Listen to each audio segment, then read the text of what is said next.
Hello, everybody. Welcome to Video Dente. Just move this around. Okay. Welcome to Video Dente. My name is Brenton Stump. I am the host of Video Dente, and this is. Hey, I'm Helaman.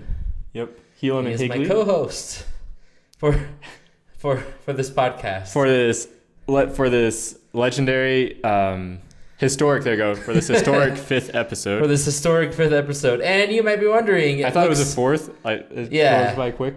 Now it's the fifth one. It's been lots of fun adding more stuff, trying to improve it, and as you can probably tell, it looks a little bit different this week. There's a lack of a computer sitting right here. Yeah, lack of computer, lack of sound blankets. If you kind of hear, there's a lot more reverb. I go to like a really tiny like study room in order to start the podcast. You can see the mirror right there. I think that's it out of the way. Yeah, if you look, there's the mirror right That's usually there. covered. It's usually covered by the sound blanket. And the reason is just because I'm a little bit busy this week, but then a majority of it actually had to be with me looking at online when I looked at our at the YouTube account and also like Twitter, which I mainly post stuff on there. I noticed that that a lot of the photos that we've been uploading are actually being hit with copyright strike online. Yeah. Apparently, people have taken objection with us just taking whatever images we find on the web of actors and other stuff and using them in our posters. So I don't understand. I don't understand why. But apparently, there's issues. So I mean, but I can understand. I can understand why they have an issue with that. Especially if like you're a person that takes the photo, if you're like not a paparazzi, but like a celebrity photographer, you probably spent like Jeremy Cohen, $3,000 or $4,000 for like a really good Canon 1D Photo Pro. Yeah, like or Pro Photo. What is that one called? I don't know. I know there's now two 1Ds, like one that can shoot 4K video, and the other one that does mainly for photography. But yeah, like they're very expensive. The lenses are very expensive. I understand that copyright is important. I would be kind of upset if somebody was using my stuff and either not paying credit or not even like what do you call it? Attribution. Attribution. Yeah, like, there's no attribution. We'll be figuring. Yeah, so we'll be figuring stuff out.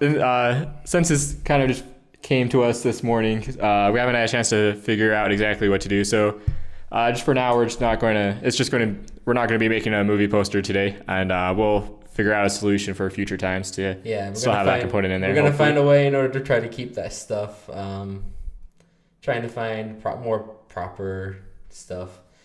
Either through like trying to find and for us, we're already going to change up how this works because just to cut down on time because even though like this past week's episode 4 was 50 minutes, it's nearly like almost it was like nearly 2 hours, and I really had to cut it down in order to get down to the 58 minutes.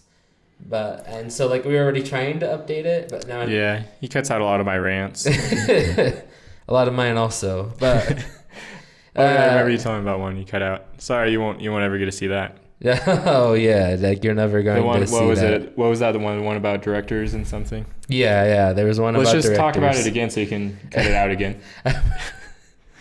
Yeah. So this week we're not going to have a poster being created, and next week it might be something kind of similar to this week. We might do one because I know next week we shoot this on a Friday and it comes out on a Saturday, and so like Thanksgiving it might be a little bit busy, so we might not get one out. Yeah, I for sure won't be here.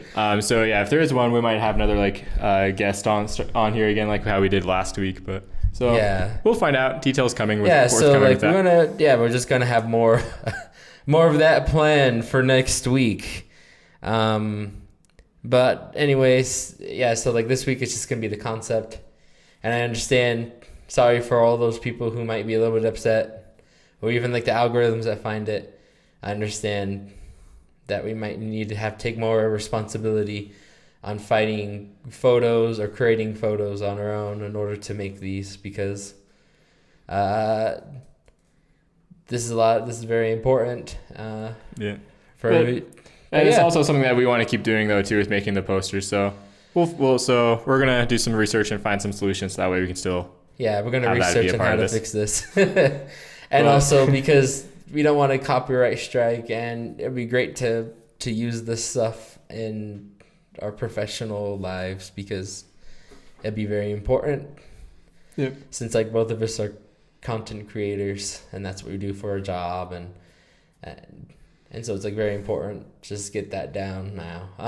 But anyway, all right, let's enough housekeeping. So like after that, let's just get to kind of the concepts this week. As you understand, this week it was Hardboiled and Pathos. Mm-hmm. I love how it just gave us pathos. Like, oh, you need to appeal to emotion. I'm interested to see how you interpreted that, because that's a rather broad. It is very broad, and I feel like that's something that a lot of movies already kind of tried to do. Like a lot of good movies. Not Justice League. Have you seen some of those reviews? Have you read any of those reviews? No. Yeah, Ben Affleck is boring. Ben Affleck is boring. Mm-hmm. That's what I got from the reviews. Oh yeah, I understand. Like I remember seeing one where it was like Ben Affleck was just a drunk. Like all the superheroes are great, but then they were like, but Ben Affleck as Batman, he's just drunk all the time. Yeah. So a lot of movies try this, but Justice League, they forgot it. So, okay. Drunk. So it might be good for us to focus on this. Some of these like struggling movies can like see what we do and work that into their movies. So maybe Justice League 2 can be better. If any of you guys at Warner Brothers watch our podcast, we'll don't take us down. Oh yeah, that one too. But got plenty of other problems with that. But anyways, if we go back to like what I'm thinking for my little hard-boiled drama is speaking about copyright strike, I was gonna call it Green Eggs and Ham. Can you? Let's see. This is now okay. Instead of green, so a color like green. Let's see, teal. How about like forest? Is forest green? Teal omelets and bacon. Teal omelets and bacon. Okay, there we go. Teal omelets and bacon. So I guess like it's a hard-boiled drama where it's a detective. I decided to name him Lloyd. The main guy can't be Sam. Oh, he's Lloyd. Lloyd doesn't rhyme with bacon. I don't know if this is going to work. Sam Bacon. Yeah, I don't know. Like Sam Shaken. But for me, like what's going on is that this is Hard-boiled, and it's like a murder mystery. Also, why don't we also describe Hard-boiled? Like the genre. Okay, so Hard-boiled. If you go into like the film noir type of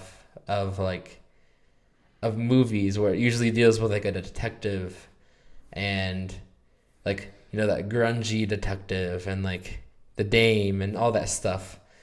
Stuff like that. It goes with Golden Eagle, or is that Maltese Falcon, stuff like that? That'd be Hard-boiled, or is that more noir? I don't know. Yes.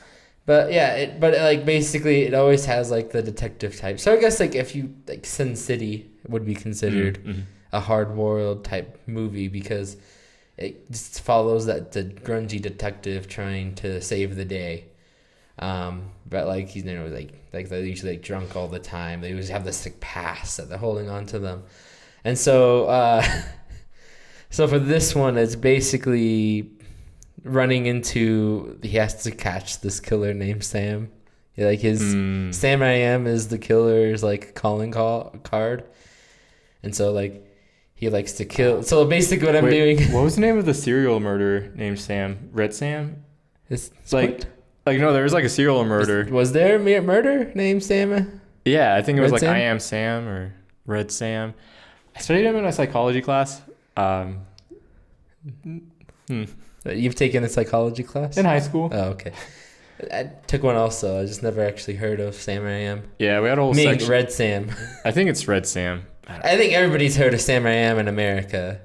The guy with the eggs? Yeah. He wants to give the green eggs in him. Yeah, he's a great guy. And so what I'm basically, like, I think what's basically going on inside this drama is that the bad guy, Sam I Am, he likes to murder people, and his main calling card is that he likes to, like, dye the people green. Oh. As a way... Or teal. Teal, yes. I guess we go like Samantha. Samantha I Am. But basically, so basically Sam I Am is trying to convince the detective, like he's trying to send to him, and he's like, he's trying to solve the mystery of these dead people, because like he kills them, he paints them teal, and he's like leaving clues. And the hardest thing is like, because like, you know, in the book I'm referencing, he's trying to get the guy to join in to eating. Wait, so is this Samantha Sam person? Samantha I Am. So this person's trying to bring the detective over to being a serial murderer as well, to like join in? Yeah, and like I think that's the main difficulty. Is like what I was trying to think is that like he's trying to find what I think it's one of those things where I was trying to bring back the past that makes him a drunken type detective. And I was like, well, what happens if like you make somebody important to him get killed by like another serial killer, or just somebody who murdered somebody he loved, and it was like a bigger syndicate. And so like, is he divorced, or could this have been like his wife, or maybe his ex-wife? Daughter? I don't know. His ex-wife, who he still has feelings for. But basically, Sam I Am is trying to do this thing where he kills them, but then at the same time he like pens, like he helps the cop find people who have wronged the cop who have wronged the cop, because like it was just a lot bigger thing, and a lot of them snuck and changed identities and are hidden, and so Sam I Am is like Samantha I Am. So basically he's bringing the people, and like he's setting up certain events where like he's killing people, and Sam I Am is like bringing these people and like tying them up, and he's giving the detective the opportunity to kill these people who have hurt him, and he's also making it look like they also hurt somebody else. So he's kind of framing them so like to make it even more tempting for So it's like making it very tempting Lloyd to take him out, because he's like, oh shoot, like I have to choose, like, do I set these people free who have wronged me in the past, or do I just kill them? Essentially. And if we were to take them out, would there be like reasons to think that like he would have no repercussions for it? I mean, as far as like the law is concerned, I think there's like other things to argue. I think it's always in a situation where Sam I Am has set up all these crimes in a way that like it couldn't be traced back to Lloyd. That it's really hard. That it's like, oh, you can't figure out that I killed him because Sam I Am has already set up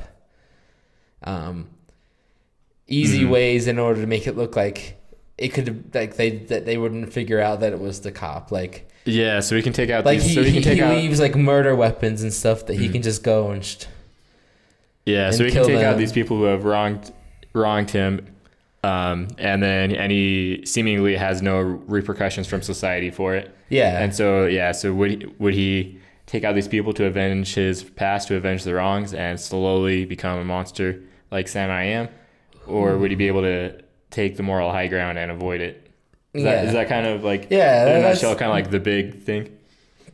That's what I was kind of going with. Like, Sam I Am is trying to get Lloyd to, I don't know. Lloyd is just an interesting name to me. Not enough people are named Lloyd. It has two L's. That's weird. Yeah. Double Lloyd. No.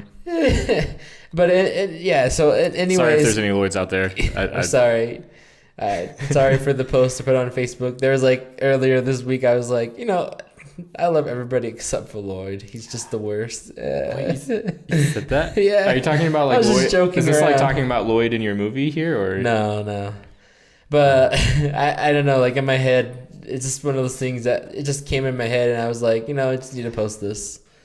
That like, and then I was like, oh, I'll just name my character also Lloyd because I hate him. But anyways, getting back to the story, So it's one of those like really hard things that he keeps on getting passed up, and it's always like it always gets more aggressive. Like, so like the main thing is that the detective has to try to overcome because he wants to avenge. He was trying to avenge them before, before when he was when he was detected. But going through the law has failed him. Yeah, and he felt like some of them got away with it because he's like, no, like it's the whole ring that's in that needs to be charged, and some of them got little sentences and they moved out or ran away and just red tape and stuff. And so when they start happening, like the first few murders, he's like confused, but then like later on, he gets the choice to do this, and they keep on getting harder. It's like, oh, this is a guy that just worked for them as a really low henchman. He might have not done anything, but he was part of the ring. So he's part of the problem. He was part of the problem. But yeah.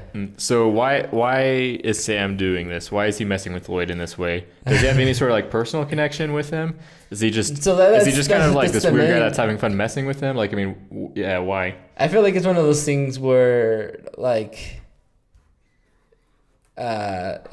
it's like one of those things where it is a little bit hard because like a lot of people are wondering why this is happening as well. So that's a big question. Like why is Sam making, like, why is he doing this? And like it's one of those things where people are discovering that, and he starts and then when he releases them, I think it's one of those things where he starts releasing them, and then like stuff starts coming out that this is happening, that these are being brought up, and the past is being brought up, and so like he needs to figure out who Sam is, because Sam seems to have a connection to all of these people, and so like he has to try to figure out who was this main murderer, and so like it comes up to that big thing where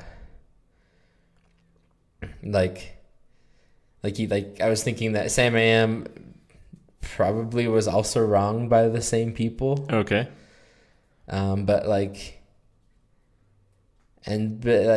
Somehow he makes that's the hardest thing is don't think I really made a proper ending. I really thought of the concept. Do you think it could work? What if Sam is his like ex-wife or his daughter or whoever this was that was like killed originally that like set this all off? What if that actually was Sam and was his daughter? And she didn't die, but like something happened. Like, and I don't know details of what happened, but something happened. She didn't die, and she's now. Yeah, so she's trying to avenge these things and like bring her father over as well. Oh. And so she's like seeking out, and so she's like doing all these things because she's also seeking out the same justice that he is, but it's complicated. I was kind of making it so that like there was it was proven to him at the time that they were murdered in a way that was impossible to bring them back. Like there was a dead body in the past. That was a clone. Or it was stuffed full of everything. Or it was a body stuffed full of cotton to take a page out of Stranger Things. Oh, he's really just he's not real. What I like the most is that there was somebody online that was talking about the impossibility of Stranger Things and that scene. There's so many things that wouldn't be possible with Stranger Things. The upside down place and all the pseudoscience, and you're taking an objection to that. I'm like, well, I think the main problem is that I think they tried to get them to do that, and they got like professional people who did that professionally, try to make lifelike looking people. And like I think the main problem is that they say that they got all of that information from like a few photos, and they say, oh, that's like really hard to try to match stuff with a few photos of a kid. I feel like especially since you're a second kid, if you're okay with parents like still take photos of their second child or third child, they ignore that. If you're okay with all the other stuff going on in Stranger Things, and I feel like that's just part of it. Like you can't take objection to this body being stuffed with cotton and looking lifelike, and then have no objection with demigorgons or girls with psychic powers. Like I feel like I know what you're saying. It's a little bit ridiculous that some people are getting upset about that. Yeah, I mean, if you want to be upset about all of it, fine. Like you have no imagination then, but to have a problem with just that part, like I don't know. That doesn't. Just calm down here. Just don't blame people who hate that. Blame I don't know who you should blame. John Cena. There, always blame him. But yeah, so like that. I think that's the basic concept of mine. Is, okay. Oh, I could call it Sam I Am. How do you think about that for a title? Instead of Green Eggs and Ham, I call it Sam I Am. It could be good. Hardboiled. And then it brings in the question, who is Sam really? Like bringing in like one, like, I mean, who is Sam? Of course, like the murderer, but then like Sam as a concept, as this like monster serial killer archetype. Who really is Sam? Is Lloyd really Sam in that sense? Yeah, and it also becomes really hard because there might be other people who he just straight out murders, but like later on, more and more of these people that he murders are connected to killing his like wife or daughter. But yeah, so like okay, so hard-boiled. Two questions I want to know, and you might not know the answers to these yet. Okay, but so one, does Lloyd succumb? Does he ultimately become a monster as Sam is? That's question number one. Question number two, and I already asked you and you said you didn't know, but question number two I'd want to know is, why is Sam doing all this? Like that's the hardest thing, is that like for me, I came up with the concept, and this is a great part to kind of really bring it together. I think the main reason is it's a serial killer, and he is. I think it's one of those things that it sounds like he's just mainly playing with him. So for me, I don't know who Sam I Am is. I'm thinking that it might be some way that he might be connected to the case in a way that I'm kind of feeling like he was part of the inner circle. So like at the same time, he's killing the inner circle, and they didn't know everybody that was part of the gang. But over time, he is just bringing all this stuff up, and other people are accusing of the cop, of the detective being the murderer, because they're like, hey, like these are people who are connected to this thing. Like, are you doing it? And it's like, oh, I don't know. Okay. But yeah, what was did I answer any of your questions? I forgot them. We'll call it good. Okay. Yeah. So Sam I Am. Sam I Am. That's hard-boiled detective murder mystery. Yeah. So my movie is. Hang on. Let me just get right. You're like, come on, we're waiting 25 minutes to tell you my concept. Okay. So. All right. So. What about your concept? Yeah. So what I'm thinking of, still a working title. I'm not sure if I like this title yet, but it's Mirage. Mirage. And so my inspiration for Mirage is primarily coming from two sources. One is there's this game that I loved, a lot. That came out. It's been about 10 years ago now, I think, but it was called Enslaved: Odyssey to the West. Oh, have you played that? I haven't played it, but I have heard of it. So good. And it's one of those games that I think it came out of nowhere, and I heard about it, but I didn't know a lot of people who actually played it. Oh, I love that game. I played it through. I played it through a couple times. Stories, and the main thing that caught me with it, like, it was the story. The action was good.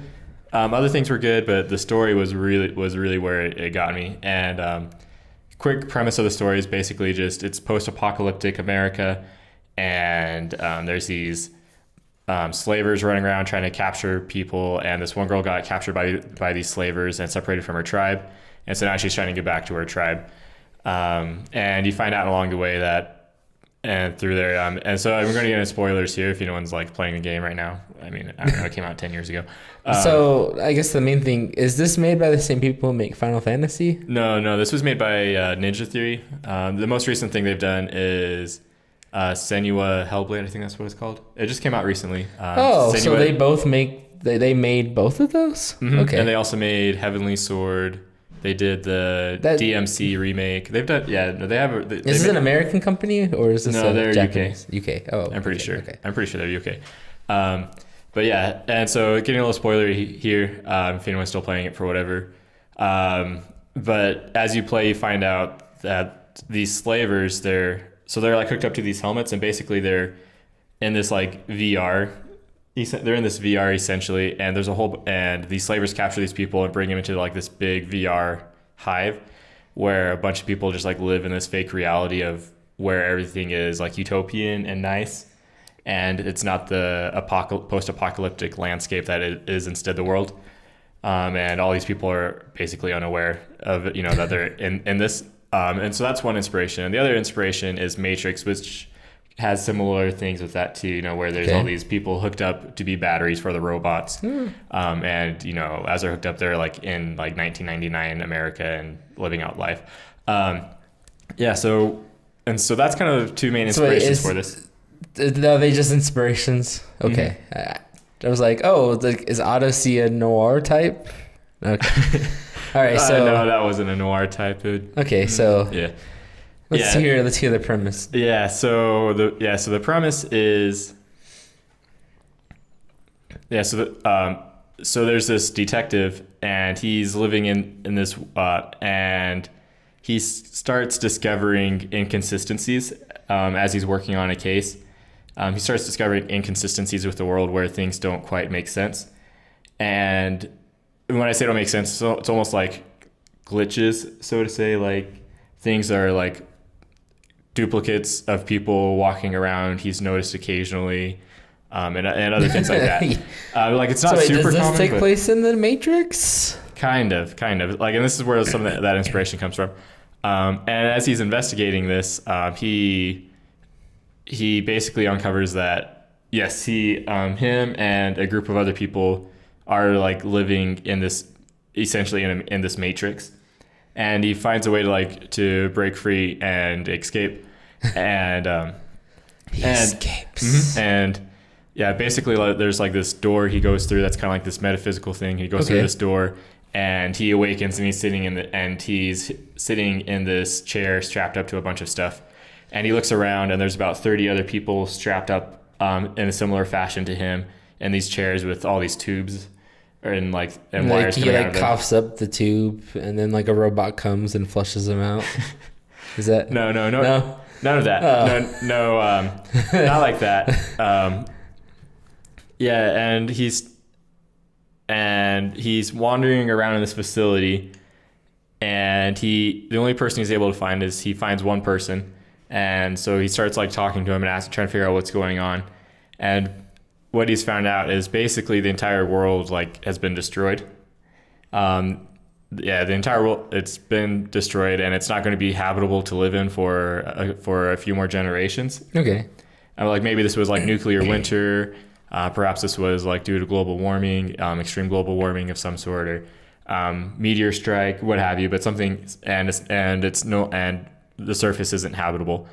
But the thing is, there's a small chance that it could be reversed.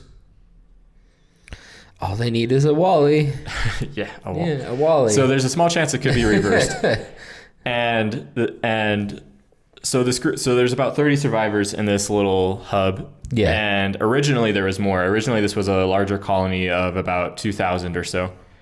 survivors from from whatever destroyed the world. And so, like, why is it that nobody remembers? So was he a detective on Earth beforehand? Like, is that why? He wasn't a detective on Earth. That was just a fantasy of his. Like, he, like, in his subconscious and like idle thoughts, he thought it'd always be fun to be like. So being the grungy, angry detective is like living out his fantasy. Okay. It's like he wanted to be a drunk that hated life. Set your goals high and you might reach them. Yeah. And so there was a slight chance that what was going on with this post-apocalyptic Earth could be fixed and reversed faster, in a faster manner than just waiting it out. Okay. And so of this colony that was originally about 2,000, all of them except this last 30, they died. They died with trying to do this. Basically, the hope of fixing the world sooner, even though it was a slight chance, they all went out and tried to fix it, and they died. And so of these 30 survivors, one of them made this hard choice to plug all of these people up into these machines and basically let them live out their fantasies. Okay. In this like shared communal space. So like the other 30 people, like they could see each other and interact in this world, but then there was also like a whole bunch of like robot AI and other things in there to help like populate it and make it feel real. And then, so they were put in this and then put in a stasis. And and are they just floating around Earth right now? No, they're underground. Oh, okay. Yeah. So yeah, they're like in this underground facility.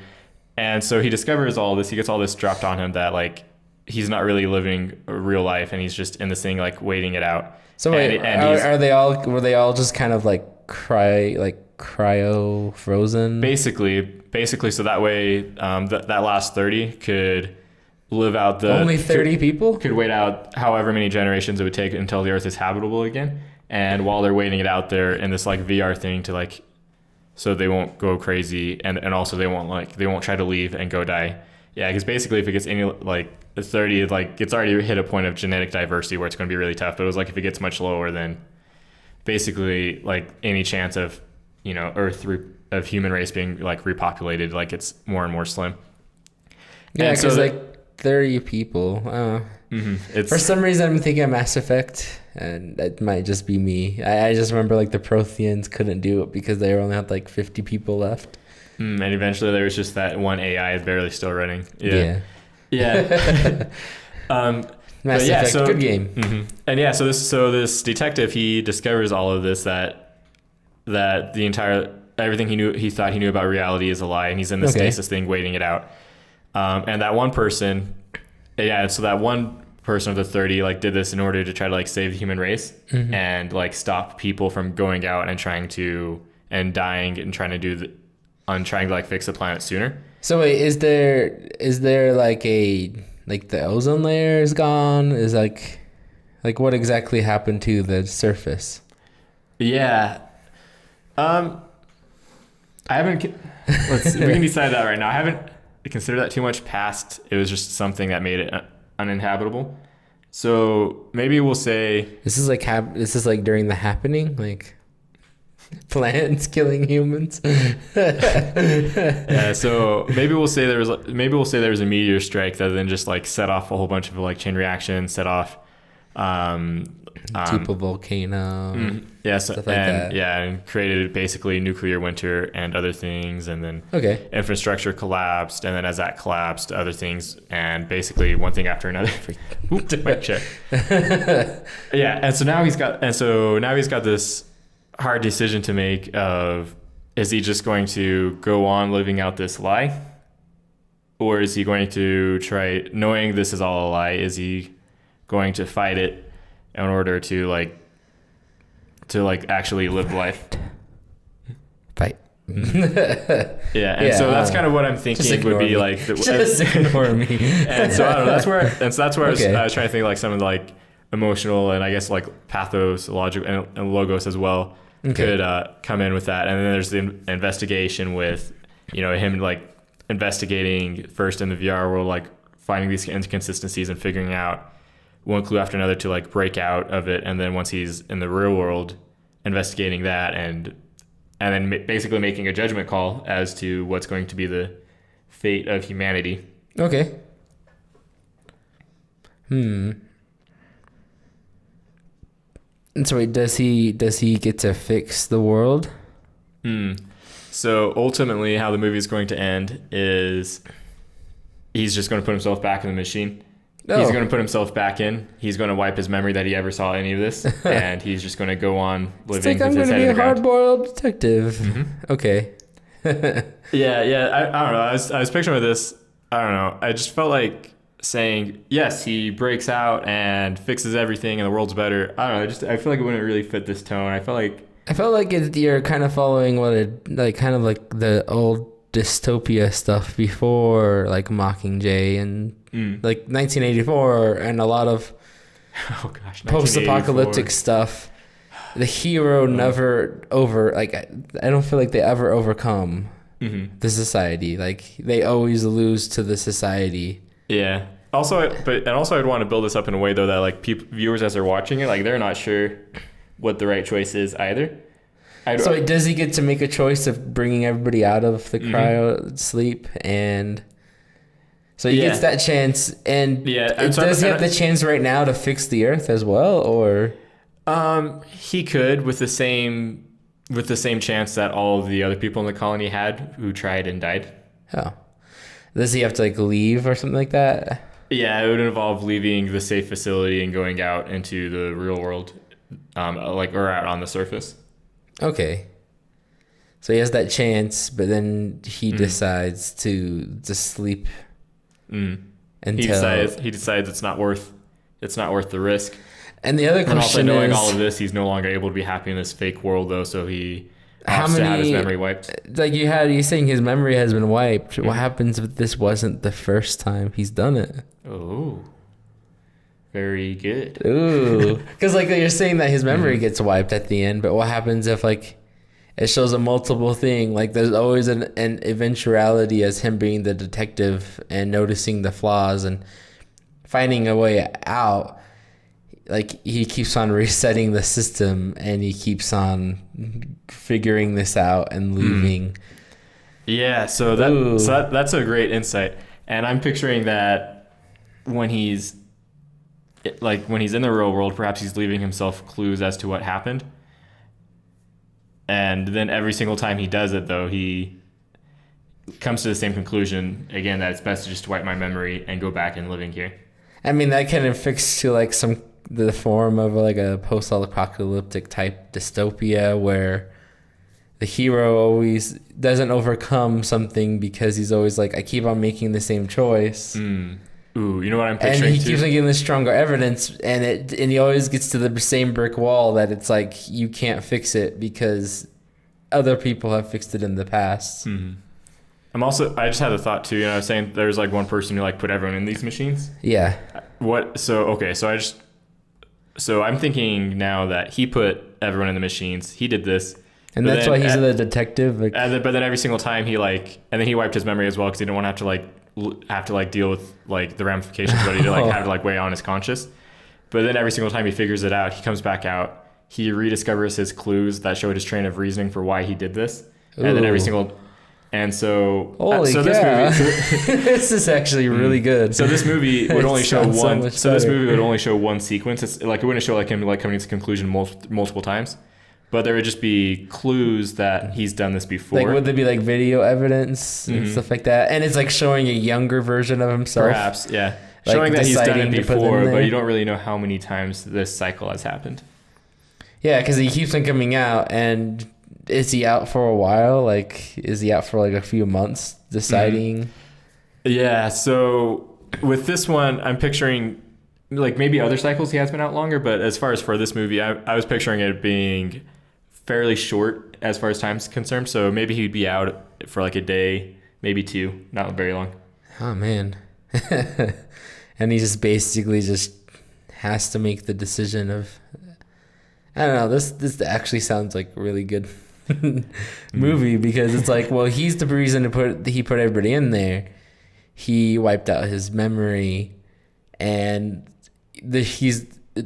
oh, dang it. The battery dead? No, I think it's just turned off. No. Yeah, because I've had it Oh, just we'll come back. Okay, we'll come back.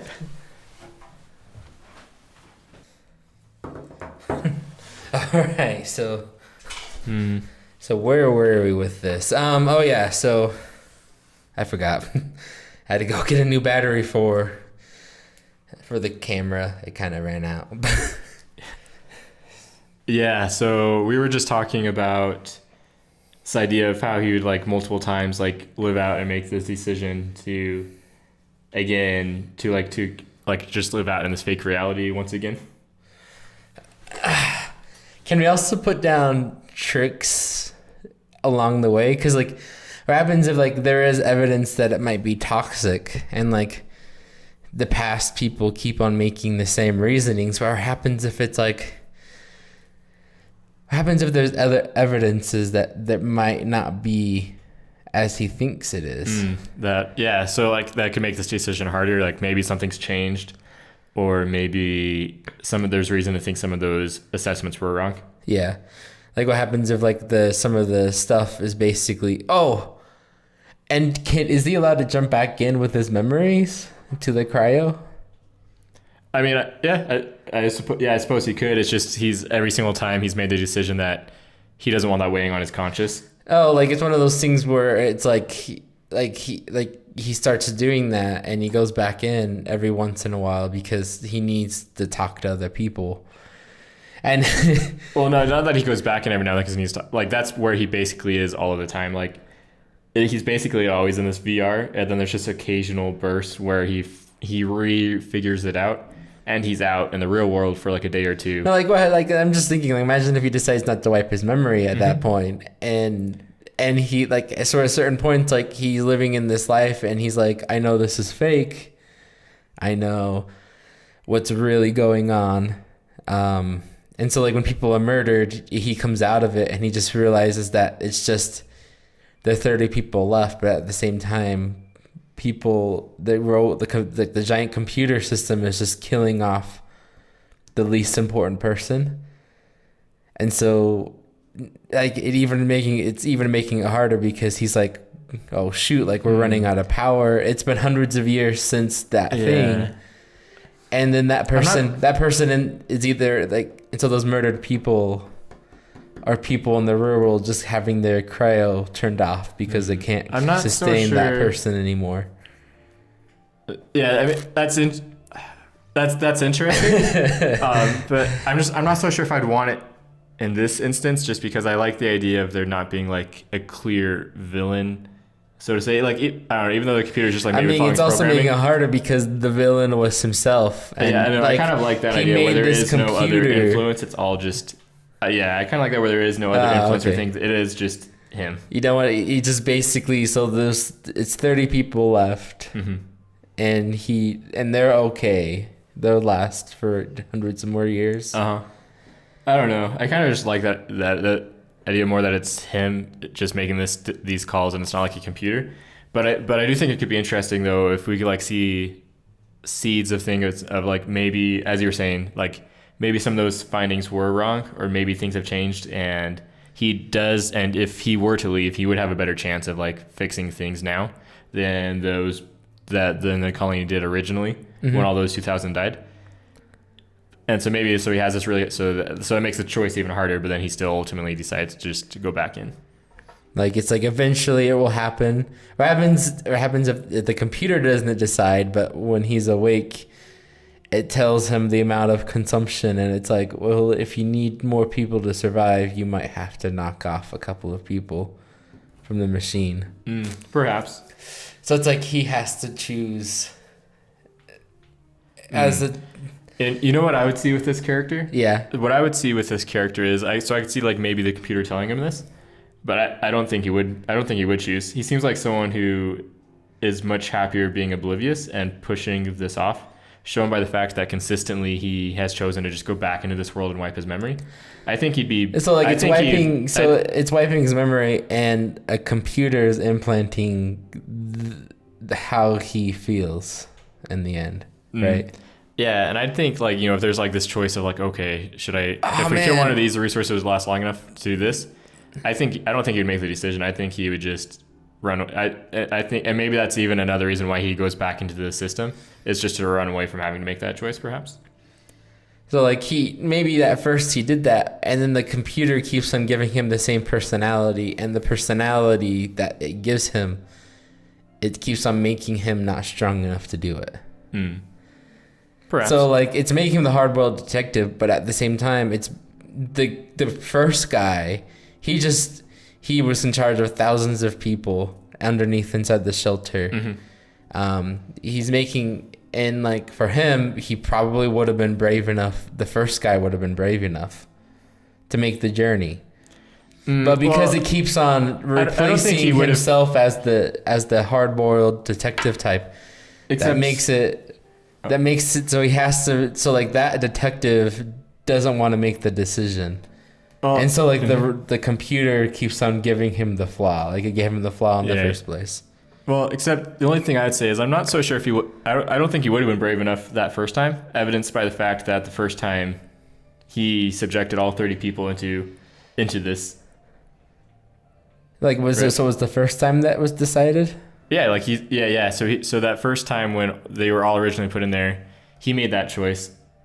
So I don't think he would have been brave enough that first time without the computer influencing him, because someone would have had to make that choice to put them all in there. Okay, and that would have been him.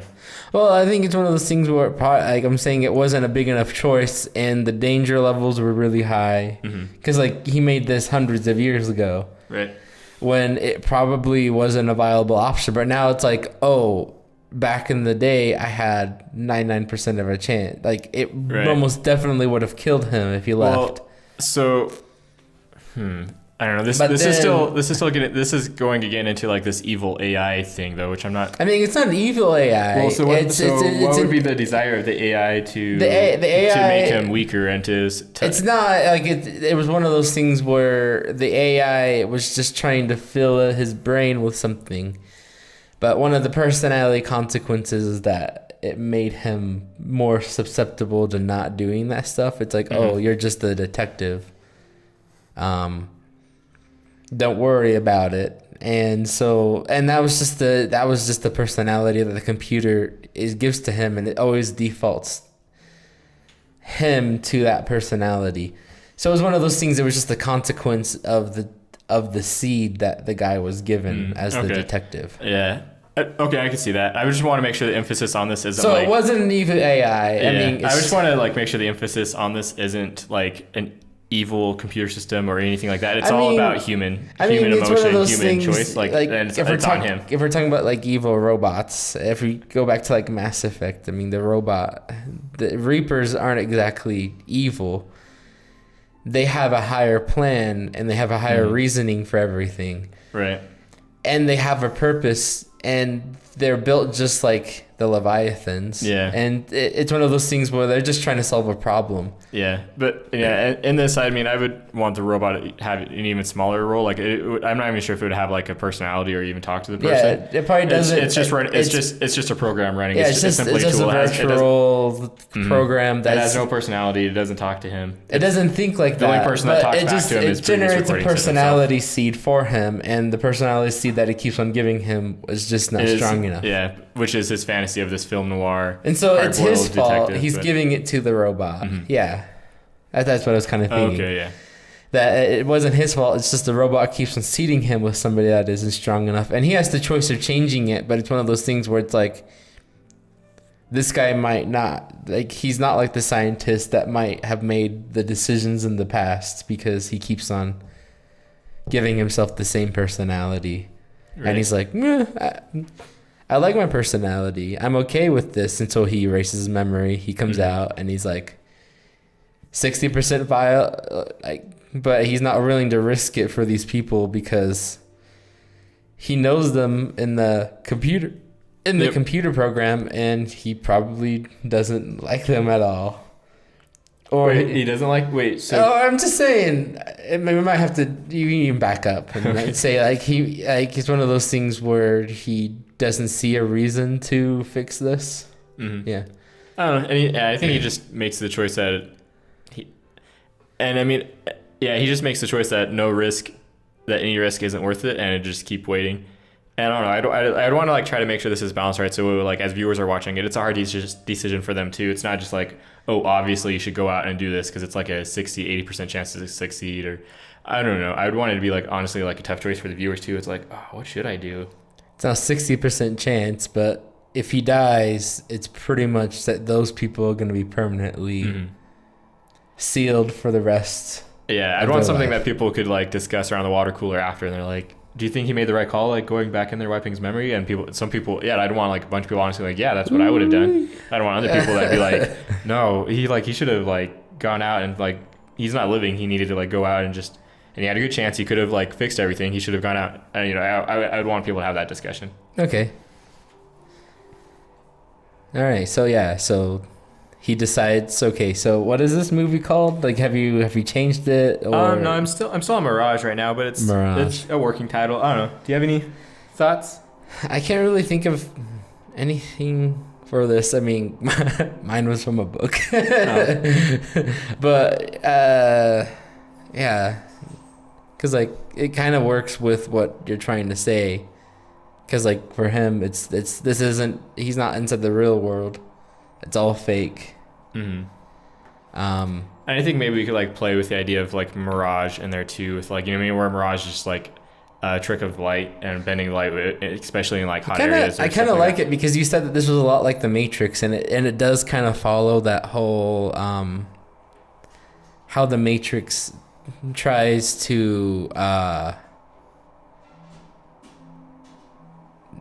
like that one guy in the Matrix that he prefers to just be in ignorance than to realize the truth. Mm-hmm. And so like you made a guy that wants to be in the ignorance than in the truth. Yeah, and one of the things I love with this too, and this is one of the things that bring it back to the Enslaved Odyssey to the West that I was inspired by. So the game ends when they finally make it to this, like, it's this giant pyramid where all these people are hooked up to these AI machines living in a utopia are at, and the characters make the choice to unplug all of them because they aren't living life. Okay. And then as the screen fades out, there's like this heart-wrenching question that's like stuck with me ever since then. And the character lead, she says, "Did we make the right choice?" And then it just cuts off with that. I don't know. It was so cool. Yeah, I want something like that, except the other choice was made, so to say. Okay. I always wonder, will this also make it easier if he knew that there were also, like, are there other caches of people alive around the world? Like, he wouldn't know. Like, as far as he knows, he's isolated. Like in the computer, like, could the computer be like, oh, like, there are other systems, but we don't know if they're working or not after the event? Yeah. And I mean, I could see it being reasonable if there could have been, like, other underground colonies, but I think for the instance of this, so yeah, like it just ignores it. They're isolated. So I think that's something that, you know, would need to be maybe addressed in the movie, like, so, you know, because viewers, that's a fair question for viewers to have. So I think maybe just like for some reason they're isolated, communications to other places are down and they have no idea. So they're down. It's like, oh, can you connect to them? And it's like that doesn't work anymore. And the last stuff they received is that there are a lot of these things, a lot of other colonies turned off, and then the rest for lost connection. He's like, so they don't know. We could be dead. And so that could be another thing to consider in all that. Yeah, like, I mean, are we the last ones? If I do this and we fail, is humanity gone, or is there others? Yeah. Can he like look outside and see the outside world, or is it all kind of sealed? No, he's deep underground. Okay. Isolated. All right. And he has to make the decision to live or die. Not bad. So now I want to. So one question I want to ask you, and then I'll maybe try to answer it myself. But with this discussion, I think it's fair. I think we can't like end this discussion without asking. So you're the guy who what would you do? What choice would have you made? That's like really hard because like for me it's like a 60% chance. Like is that official? Is it more like a 60% chance of death? I was just throwing out a number. Okay. I don't know, but it would be something where there's a decent chance they could, but also a high risk if they wouldn't. You know. Okay. And like it's like really hard because like there are a lot of variables that might go into it. It's like these 30 people might be okay until the end, or that everybody might die. Right. Yeah, this can be a difficult choice to make because it like there is a lot of variables that can make the decision. And like for me, going back in, it's one of those things where like for me, if it was just my personality, it'd be like it's kind of fake. And I could try to bring hope for mankind by trying to find a way, by actually reversing what happened to the earth. So you think you would set those 30 people free as well, and then like work together? I don't know, because if you're saying in the real world, it's a whole lot tougher. Like if this was a video game, and I got to make the choice to free myself or not. Oh yeah, it's a video game. Try one way, and then go back and play the other ending. Yeah, it's like always a different ending, or it's like me that I think I always kind of choose the heroic ending. What everybody kind of feels as the hero. You have to save the council. Right. Yeah. And for me, it can be a lot harder because there's a lot of prejudices and other things that might pop up that I'm like, I can't choose what I chose. Oh man. Yeah, it would be a lot harder. Yeah. But yeah, I feel like this is a pretty good video. All right, so anyway, so now with this week, since we didn't have a guest, we only have 2 to choose from this time. The first one, which was mine, was Sam I Am, a murderer that is trying to, I guess if we put the basic synopsis, a detective has to figure out who is this serial killer who keeps on bringing the detective people who wronged the detective in the past. And then yours is Mirage, which I guess the synopsis is that this detective in the virtual program in the real world has to make the choice of continuing to live in this lie, continuing to maybe save humanity, or save humanity, and they both have big costs. So you can make the choice, and so the next time we come back. Yeah. So are we going to put a poll up on Twitter? How are we handling this? All right. So for everybody out there, what we kind of said right now, we are going to put up a poll on Twitter with the 2 different video choices that you can come with. So you can either choose I Am Sam or Mirage. And by the next time, after a couple of weeks when you get back together, like what I'm kind of planning is that we're going to start building, we'll actually start building a poster while we're talking about it. So like the poster will be in the background being built as the group of us are talking about the poster at the same time. But yeah, I think this has been actually a pretty good week. Yeah, I'd say so. And then is that poll going to go up Saturday probably? Yeah, it'll pop up probably Saturday after the thing. Yeah, after this has keep been an eye posted. Keep an eye on day after tomorrow. Is that? So it's over tomorrow, but the little handle is the day after the next because. So add day after the next. Yeah. Okay. Yeah. Just because somebody else took, like it was one of those things like a year ago when I started when I wanted the business to be called Over Tomorrow. Nobody else had it, but how more people have it? Kind of sad. That I didn't try to run this earlier, but anyways, going back to this. Yeah, so just go online. You can, and whose ever idea wins at the polls, that's the poster that will be made in 2 weeks after Thanksgiving. So that'll be made kind of in the background as something to watch as we're then discussing the next concept. Yeah, so it'll be made in the background by one of us during that whole thing. But yeah, this has been really fun. Again, my name is Brenton Stump. You can follow me at the Blonde Stump on Twitter, and Helaman. Yeah. Is Gila Monster with a zero. Yeah, so you can find me on social media channels, Gila Monster, as Brenton said. The monster is spelled with a 0. And you can also check out my work at helamanhigley.com. I do a lot of graphic design and photography, animation work, so you can go there and check it out if you're looking for any of those. Yeah, and anyways, as always, we'll see you next time. Take care. See ya.